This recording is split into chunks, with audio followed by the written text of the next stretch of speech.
to Sudu Thanni. இன்னைக்கு நம்ம வீடியோல ஒரு சைட் டிஷ் ரெசிபியை தான் பார்க்க போறோம். இது பரோட்டாக்கு ரொம்பவே சூப்பரா இருந்துச்சு. எக் கீமா மசாலா எப்படி பண்றதுன்னு பார்க்கலாம். ரொம்ப டிஃப்ரெண்டான இந்த ரெசிபி பண்ணுறது ரொம்பவே ஈஸி தான். இதோட இன்க்ரீடியன்ட்ஸை நான் டிஸ்கிரிப்ஷன் பாக்ஸில் கொடுக்குறேன். இப்போ வாங்க சேர்ந்து சமைக்கலாம். இதுக்கு ஃபஸ்ட்டு நம்ம முட்டை எடுத்துக்கலாம். நான் இன்றைக்கி 5 முட்டை எடுத்திருக்கேன். நல்லா வேக வச்சு எடுத்துக்கோங்க. இப்போ இதோட ஷெல்ஸ் எல்லாம் ரிமூவ் பண்ணிடலாம். இப்போ ஷெல்ஸ் எல்லாம் நம்ம ரிமூவ் பண்ணியாச்சு. அடுத்து இதை நல்லா கிரேட் பண்ணிக்கோங்க. இதை விட கொஞ்சம் பெரிய கிரேட்டர் இருந்தாலும் நீங்கள் அதில் கிரேட் பண்ணிக்கலாம். இது மாதிரி கொஞ்சம் கூட கட்டி இல்லாமல் எல்லாத்தையும் நல்லா துருவிக்கோங்க. பார்த்தீங்கன்னா இது நல்லா சீஸ் மாதிரி பூவாக கிரேட்டாக இருக்கு பாருங்க.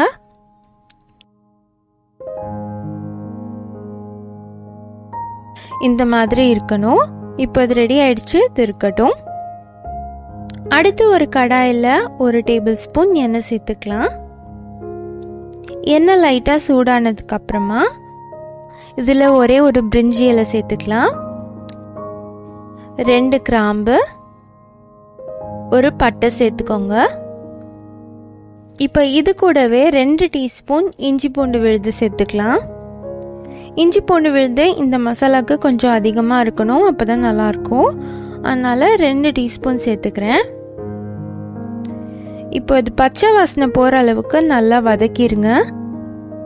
பச்சை வாசனை நல்லா போனதுக்கப்புறமா இதில் 2 வெங்காயம் பொடியாக நறுக்கி சேர்த்துக்கோங்க.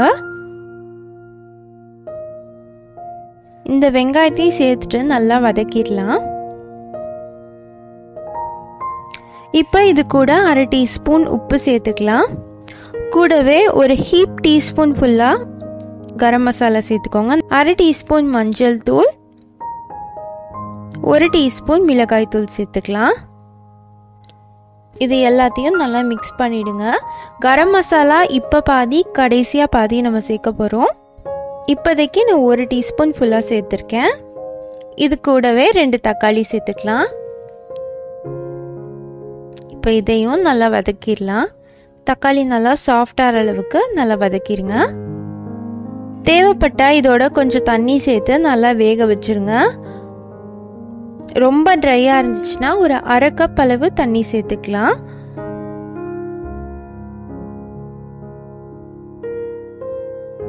பாருங்க, இப்போ தக்காளி நல்லா சாஃப்ட் ஆகி நல்லா மசாலா மாதிரி ரெடி ஆயிருக்கு. இந்த ஸ்டேஜில் நம்ம துருவி வச்சிருக்க முட்டையை சேர்த்துடலாம். 2 வெங்காயம் 2 தக்காளிக்கு 5 முட்டைங்கிறது கரெக்டான அளவு இருக்கும். முட்டையை ஃபுல்லாக சேர்த்துட்டு இதை நல்லா மிக்ஸ் பண்ணி விட்டுருங்க. இந்த மாதிரி மிக்ஸ் ஆனதுக்கு அப்புறமா இதில் தண்ணி சேர்த்து நல்லா நம்ம குக் பண்ண போகிறோம். ஒரு 2 கப் ஃபுல்லாக தண்ணி சேர்த்துக்கோங்க. மிக்ஸ் பண்ணதுக்கப்புறமா இதில் திருப்பியும் 1 டீஸ்பூன் ஃபுல்லாக கரம் மசாலா, 1/2 டீஸ்பூன் மிளகுத்தூள் சேர்த்துக்கலாம். கரம் மசாலா கொஞ்சம் லாஸ்ட்டாக சேர்க்கும் போது வாசம் ரொம்ப சூப்பராக இருக்கும். நல்லா அந்த மசாலா ஃப்ளேவர் சூப்பராக வரும். அதுக்காக தான் கடைசியாக 1 ஸ்பூன் திருப்பி சேர்க்குறோம். இப்போ அந்த தண்ணி நல்லா வத்துற அளவுக்கு நல்லா கொதிக்க வச்சிருங்க.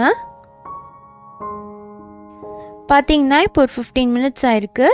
தண்ணியெலாம் நல்லா வற்றி மசாலா சூப்பராக ரெடி ஆயிடுச்சு. இந்த மாதிரி கொஞ்சம் திக்கான கன்சிஸ்டன்சியில் இருக்கணும். இது பரோட்டாக்கு ரொம்பவே சூப்பராக இருந்துச்சு.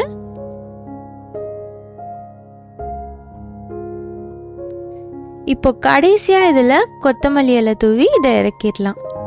முட்டை பிடிச்சவங்களுக்கு இது ஒரு சூப்பரான ரெசிபி. நீங்களும் கண்டிப்பாக வீட்டில் ட்ரை பண்ணி பாருங்கள்.